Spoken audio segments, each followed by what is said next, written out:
महाराष्ट्र इमारत व इतर बांधकाम कामगार कल्याणकारी मंडळाच्या संकेतस्थळावर नोंदणी सक्रिय असणारे राज्यातील नोंदणीकृत बांधकाम कामगार यांना गृहोपयोगी वस्तू संचाचे वितरण मंडळामार्फत करण्यात येते। याच अंतर्गत धरमपेठ कन्या शाळा कुसुमाताई वानखेडे सभागृहाच्या बाजूला उत्तर अंबाझरी मार्ग धरमपेठ येथे गृहोपयोगी वस्तू संचाचे वितरण करण्यात आले।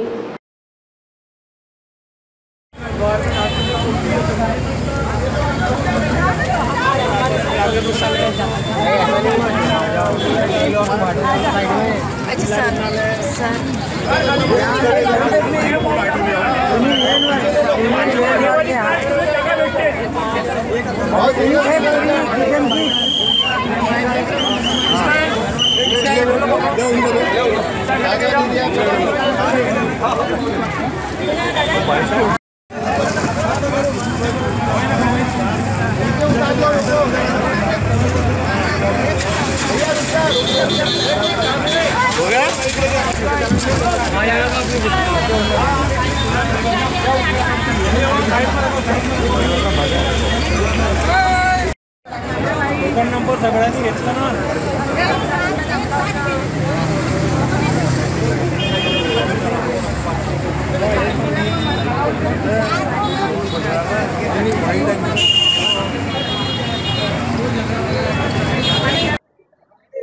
महाराष्ट्राचे लोकप्रिय मुख्यमंत्री देवेंद्र फडणवीस, आमचे पालकमंत्री महसूल मंत्री चंद्रशेखर बावनकुळे आणि आमचे मार्गदर्शक केंद्रीय मंत्री नितीन गडकरी यांनी नागपूर शहरामध्ये महाराष्ट्र आणि केंद्र शासनाच्या वतीने जेवढ्या योजना आहेत त्या सगळ्या योजना या गरीब लोकांपर्यंत पोहोचला पाहिजे अशा प्रकारचे त्यांनी संकल्पना व्यक्त केली आणि त्या अंतर्गत आज प्रभाग क्रमांक 15 भारतीय जनता पार्टीच्या वतीने आमच्या सगळ्या सेवा वस्ती स्लममधनं जेवढे गरीब नागरिक आहेत, जे रजिस्टर लेबर आहेत, कामगार आहेत, या सगळ्यांना आम्ही एकत्र केलं आणि शासनातर्फे त्यांना किचन किट वाटण्याचं काम केलं।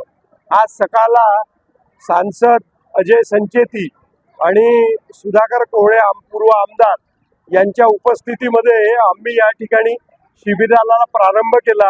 आतापर्यंत 1000 नागरिकांना आम्ही 3 तासात किटचं वाटप केलं। हे सगळे नागरिक जे आहे हे स्लम मधले रहिवासी आहे, यांच्या घरी आता ही किट गेल्यावर यांच्यामुळे सरकारच्या प्रती एक यांच्या सगळ्यांच्या मनात सरकारच्या प्रती एक आनंदाचा भाव निर्माण होईल आणि हे सगळे नागरिक जे आहेत हे नागरिक आमच्या प्रभागातले रहिवासी आहे। आज महाराष्ट्र सरकारच्या या